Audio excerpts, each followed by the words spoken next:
आप सभी का स्वागत है मिशन जामिन यूट्यूब चैनल पर। आज हम इस वीडियो में चैप्टर मोशन के PYQ सॉल्व करेंगे D01 यानी डिप्लोमा इन इंजीनियरिंग इंट्रेंस में। चैप्टर मोशन जो क्वेश्चंस आए हुए हैं प्रीवियस ईयर के PYQ सॉल्व करेंगे। देखिए क्वेश्चन 1 जो कि 2023 में आए हुए हैं। The rate of change of velocity is called. Option A speed, B D acceleration, C acceleration और डी वेलोसिटी। तो देखिए रेट ऑफ चेंज ऑफ जो वेलोसिटी होता है आपका उसको हम लोग कहते हैं एक्सीलरेशंस। ठीक है, ऑप्शन सी हमारा जो है करेक्ट है। एक्सीलरेशन का फॉर्मूला ये होता है change in velocity divide by change in times. ठीक है, और जो एक्सीलरेशन की जो हमारी ऐसा यूनिट होती है वो होती है मीटर पर स्क्वायर सेकेंड। ठीक है, आइए अब नेक्स्ट क्वेश्चन चलते हैं। Displacement is a vector quantity which indicate that it's value is. देखिए जो डिस्प्लेसमेंट है इसकी वैल्यू पॉजिटिव भी हो सकती है, नेगेटिव भी और जीरो भी। तो ऑप्शन डी जो है हमारा करेक्ट है। आपको पता होगा कि जो डिस्प्लेसमेंट होता है ये क्या होता है, 2 पॉइंट के बीच में शॉर्टेस्ट डिस्टेंस होता है। तो मान लीजिए किसी ऑब्जेक्ट ने, मान लीजिए ए ने स्टार्ट किया, मान लीजिए कोई स्टूडेंट है वो ए पोजीशन से, इसने गया बी पे, यहाँ मान लीजिए बी पोजीशन पे इसका कोई फ्रेंड रहता है भी यहाँ, फिर वहाँ से वापस अपने घर आ गया। और अब इस वक्त इसका जो देखेंगे हम लोग कि डिस्प्लेसमेंट कितना है, तो यानी कि स्टार्टिंग पॉइंट और एंडिंग पॉइंट। तो यहाँ पे क्या है, स्टार्टिंग और एंडिंग पॉइंट दोनों बोथ आर सेम। तो यहाँ पे जो हमारा जो डिस्प्लेसमेंट हो गया वो जीरो हो गया। ठीक है, तो डिस्प्लेसमेंट जो है हमारा जीरो भी हो सकता है, पॉजिटिव भी हो सकता है और नेगेटिव भी हो सकता है। Question 2 complete. SI unit of measurement of retardation is. तो देखिए जो रिटार्डेशन है ना, ये आपका एक्सीलरेशन ये इसमें क्या होता है, आपका स्पीड कम होता है। ठीक है, रिटार्डेशन में जो होता है आपका स्पीड कम होता है और एक्सीलरेशन में जो आपका स्पीड जो होता है वो इंक्रीज होता है। ठीक है, अगर इस एक्सीलरेशन में स्पीड डिक्रीज होगा तो हम उसको कह सकते हैं नेगेटिव एक्सीलरेशन या फिर रिटार्डेशन। तो एक्सीलरेशन की जो हमारी यूनिट होती है क्या होती है, मीटर पर square second. Option B is correct. ये क्वेश्चन 2020 का है। Which of the following is a scalar quantity. तो हमें पता है कि डिस्प्लेसमेंट भी हमारी वेक्टर क्वांटिटी होती है और एक्सीलरेशन भी वेक्टर क्वांटिटी होती है, फोर्स भी हमारी वेक्टर क्वांटिटी होती है। तो हमारा जो वर्क हो गया ये हमारा क्या हो गया, स्केलर क्वांटिटी।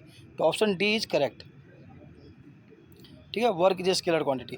बाकी आपको ये जो PDF चाहिए तो आप मिशन जामियन चैनल से टेलीग्राम से आप लोग ले सकते हैं। ठीक है, question number 5। Which of the flowing pair of a physical quantity is a vector. तो देखिए हम लोग को पता है मास जो होता है वो स्केलर होता है, डिस्टेंस भी हमारा स्केलर होता है। डिस्टेंस हमारा स्केलर होता है और डिस्प्लेसमेंट हमारा वेक्टर होता है। तो यहाँ पे एक तो हमारा गलत हो गया, एक सही है। ठीक है, मास हमारा स्केलर और वेक्टर, वेलोसिटी जो होता है हमारा वेक्टर होता है। यहाँ देखिए डिस्प्लेसमेंट ये भी वेक्टर है हमारा और वेलोसिटी ये भी वेक्टर है। तो ये कह रहा है जो पेयर यानी दोनों होना चाहिए हमारा वेक्टर। तो ऑप्शन किस ऑप्शन में दोनों क्वांटिटी जो है हमारी है फिजिकल क्वांटिटी वेक्टर है, तो ऑप्शन सी में, क्योंकि डिस्प्लेसमेंट भी वेक्टर होता है और वेलोसिटी भी वेक्टर होता है। तो ऑप्शन सी इज करेक्ट। ठीक है, अब आइए question number 6। A car increase it speeds from 20 km/h to 30 km/h in 10 second. तो इट एक्सीलरेशन इज। ये 2023 का क्वेश्चन है डिप्लोमा में। देखिए तो हमारी मान लीजिए हमारी जो इनिशियल वेलोसिटी दी हुई है कितनी है, 20 km/h, लेकिन हमारा जो आंसर है वो मीटर पर स्क्वायर सेकेंड में है। तो हम इसको पहले मीटर और सेकेंड में चेंज करेंगे। तो आपको पता है जब किलोमीटर आवर होना और उसको मीटर सेकेंड में चेंज करना होता है तो उसको 5/18 से मल्टीप्लाई कर देंगे, वो मीटर सेकेंड में चेंज हो जाएगा। ठीक है, तो इनिशियल वेलोसिटी जो है हमारा यहाँ पर जब हम मीटर पर सेकेंड में 50/9 और फाइनल वेलोसिटी हमारा है 75/9 मीटर पर सेकेंड। ठीक है, फिजिक्स में यूनिट का बहुत ये होता है, तो यूनिट को आप लोग अच्छे से रखिए याद। यूजिंग, अब हमें लोगों को फार्मूला पता है कि v यानी फाइनल वेलोसिटी में u प्लस AT। तो ये v इक्वल टू में u प्लस AT, तो v माइनस u हो जाएगा, AT यहाँ मल्टीप्लाई यहाँ क्या डिवाइड कर देगा। इसका मतलब एक्सीलरेशन का तो फॉर्मूला वैसे ही होता है changing in velocity upon time. तो final velocity minus initial velocity divide by t। ठीक है, तो देखिए फाइनल वेलोसिटी हमारा क्या था 25/9 माइनस 50/9। तो जब हम इसको सॉल्व किए तो ये हमारा 25/9/10। तो अब ये फॉर्मूला है A/B/C, 3 टर्म्स है, तो ये क्या हो जाएगा A/B/C। ठीक है, अब यहाँ आ गया हमारा 5 से ये 5 ईयर में ये 2, तो यहाँ नीचे 2 है तो 9 इंटू 2 करेंगे कितना आएगा 18 आएगा, तो 5/18। लेकिन हमारा 5/18 अब इसको 5 को 18 से डिवाइड करेंगे तो हमारा आंसर आएगा 0.277 मीटर पर स्क्वायर सेकेंड। तो देखिए थे हम लोग 0.277 किस ऑप्शन में है, तो ऑप्शन नंबर डी, इसमें ऑप्शन नंबर डी जो है हमारा करेक्ट है। आइए नेक्स्ट क्वेश्चन में चलते हैं। A particle is moving in a circular path of a radius R, the displacement after a circle half. कोई पार्टिकल से वो सर्कुलर मोशन कर रहा है, मान लीजिए ऐसे, इसमें इसने क्या किया, हाफ यहाँ से स्टार्ट किया और इसके आधा रेट बढ़ेगा, तो जो शॉर्टेस्ट डिस्टेंस होगा तो ये हो गया। तो यहाँ पे क्या किया इसने, हाफ किया, तो जो सर्कल का एकदम एग्जैक्ट हार्ट होता है वो सबसे बड़ा कोड होता है, तो वो क्या होता है हमारा डायमीटर होता है। ये क्या होता है हमारा, ये डायमीटर होता है। तो इसका मतलब जो डिस्प्लेसमेंट यहाँ पे होगा, जितनी सर्कल की डायमीटर होगी उसके इक्वल होगी। तो जो सर्कल का डायमीटर होता है वो रेडियस का डबल होता है, क्योंकि यहाँ सेंटर पर पॉइंट है तो इधर रेडियस और इधर रेडियस, तो r + r, यानी कि जो डायमीटर होता है हमारा वो 2r के इक्वल होता है। तो या तो ऑप्शन में डायमीटर हो या फिर 2r हो। तो देखिए डायमीटर नहीं है लेकिन 2r दिया हुआ है, तो 2r का मतलब ये होता है डायमीटर, क्योंकि डायमीटर हम लोग निकालेंगे तो 2r होता है, यानी r निकालना हो तो डायमीटर को 2 से डिवाइड करते थे। ठीक है, equal to its diameter, diameter of a circle 2r। ये देख लीजिए, ये रहा आपका रेडियस करके, यहाँ डायमीटर। आइए क्वेश्चन नंबर 9।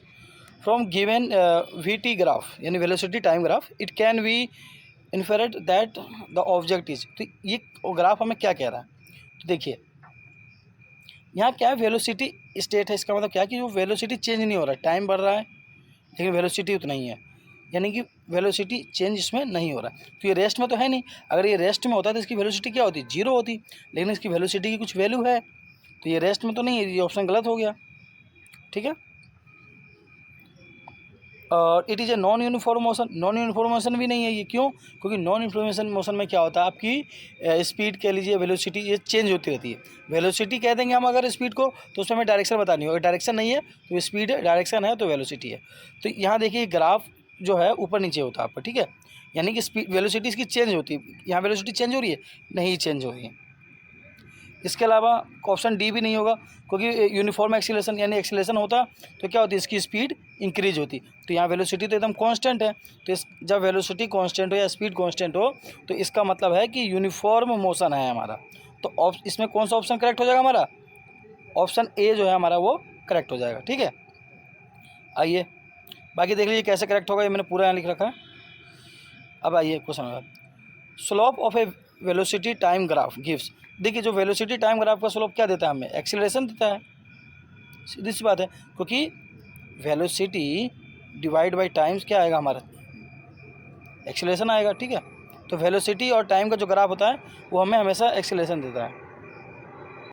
देखिए क्वेश्चन नंबर 11 है कि when an object undergoes acceleration.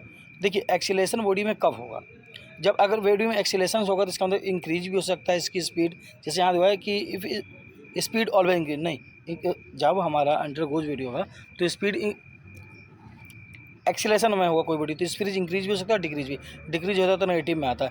तो एक्सीलरेशन जो है हमेशा वो चेंज होता है किसके जरिए, फोर्स के जरिए ना। अगर हम किसी ऑब्जेक्ट पे फोर्स नहीं लगाए तो एक्सटर्नल फोर्स अगर नहीं लगाएंगे तो वो उस जो है क्या है, वो हमेशा यूनिफॉर्म मोशन में ही रहेगा। तो जब कोई बॉडी अंडरगोज होगा एक्सीलरेशन में तो इसका मतलब उस पर फोर्स एक्ट हो रहा है, क्योंकि अगर हम एक्सटर्नल फोर्स नहीं लगाएंगे तो उसकी स्पीड चेंज नहीं होगी। अगर वो रेस्ट में है तो रेस्ट में रहेगा, अगर वो मोशन में है तो मोशन में रहेगा। Newton first law of motion आप लोग ये सेकंड चैप्टर में पढ़ाऊंगा तो उसमें आप लोगों को बताऊंगा। ठीक है, तो ये इसका करेक्ट ऑप्शन क्या होगा, D, always act on it force. आइए next question, if a particle travel equal distance in equal interval of time तो it is said to be. देखिए अगर इक्वल इंटरवल ऑफ टाइम में इक्वल डिस्टेंस ट्रैवल होगा तो इसका मतलब ये जो स्पीड है हमारा, मतलब मोशन जो है हमारा वो यूनिफॉर्म मोशन है। मैं आपको यहाँ एक्सप्लेन कर दूँ, मोशन जो होते हैं जनरली 2 टाइप्स के होते हैं, एक हमारा होता है यूनिफॉर्म मोशन, एक होता है non uniform motion. Uniform motion में क्या होता है कि हम लोग की जो स्पीड होती है वो चेंज नहीं होती, यानी कि हम मान लीजिए कि कोई एक ऑब्जेक्ट है, 1 मिनट में अगर वो 10 मीटर जा रहा है तो अगले 1 मिनट में भी वो 10 ही मीटर जाएगा, यानी उसकी डिस्टेंस जो कवर करेगा वो इक्वल इंटरवल ऑफ टाइम में इक्वल करेगा। और नॉन यूनिफॉर्म में क्या होगा कि हो सकता है पहले मिनट में वो 10 मीटर जाए, दूसरे मिनट में दूसरी बार 1 मिनट में वो 20 मीटर जाए। जैसे कि आप लोग जब रोड पे व्हीकल जब आप लेके जाते हैं, गाड़ी चलाते हैं, तो क्या होता है कि अगर रोड खाली रहती है यानी ट्रैफिक सिग्नल मतलब जो ट्रैफिक होता है बहुत कम रहता है तो आपकी स्पीड गाड़ी की ज़्यादा रहती है, जब ट्रैफिक ज़्यादा रहता है आपकी स्पीड कम होती है। तो आप जब अपने घर से ऑफिस जाए, मान लीजिए कोई व्यक्ति ASUV, ठीक है, तो क्या होती है आपकी जो जिस गाड़ी में बैठे हैं उसकी क्या है स्पीड हमेशा चेंज होती रहती है। कभी 5 मिनट में 10 किलोमीटर कवर किया तो अगले 5 मिनट हो सकता है कि 5 किलोमीटर कवर करे। तो क्या है वो टाइम, इक्वल टाइम में वो अनइक्वल डिस्टेंस कवर कर रहा है, तो वो हो गया नॉन यूनिफॉर्म मोशन। और यूनिफॉर्म मोशन इक्वल इंटरवल में इक्वल डिस्टेंस, मतलब इक्वल टाइम में इक्वल डिस्टेंस कवर करेगा। यूनिफॉर्म मोशन एग्जांपल क्या है, सबसे आसान एग्जांपल इसका ये है कि जो आपकी घड़ी होती है ना सुई वाली, जिसमें सुई तीन होती हैं, तो इसमें क्या होता है जो घड़ी की सुई है वो एक 60 सेकंड में एक चक्कर लगाएगी तो अगले 60 सेकंड में भी एक ही चक्कर लगाएगी वो। ऐसा नहीं कि अगली बार वो 59 सेकंड में एक चक्कर लगा कंप्लीट करेंगी, ठीक है। तो ये आपको ध्यान रखना, ठीक है। ये हो गया, ठीक है। तो यहाँ पे आपके 12 क्वेश्चन क्लियर हो गए। इसके अलावा अगर आप लोगों को कोई भी डाउट हो जामिया एंट्रेंस एग्जाम से रिलेटेड किसी भी कोर्स के, तो आप लोग कमेंट करके पूछ सकते हैं। और जामिया से वीडियो देखने के आप लोग मिशन जामिया यूट्यूब चैनल को सब्सक्राइब करें। धन्यवाद, मिलते हैं अगले वीडियो में।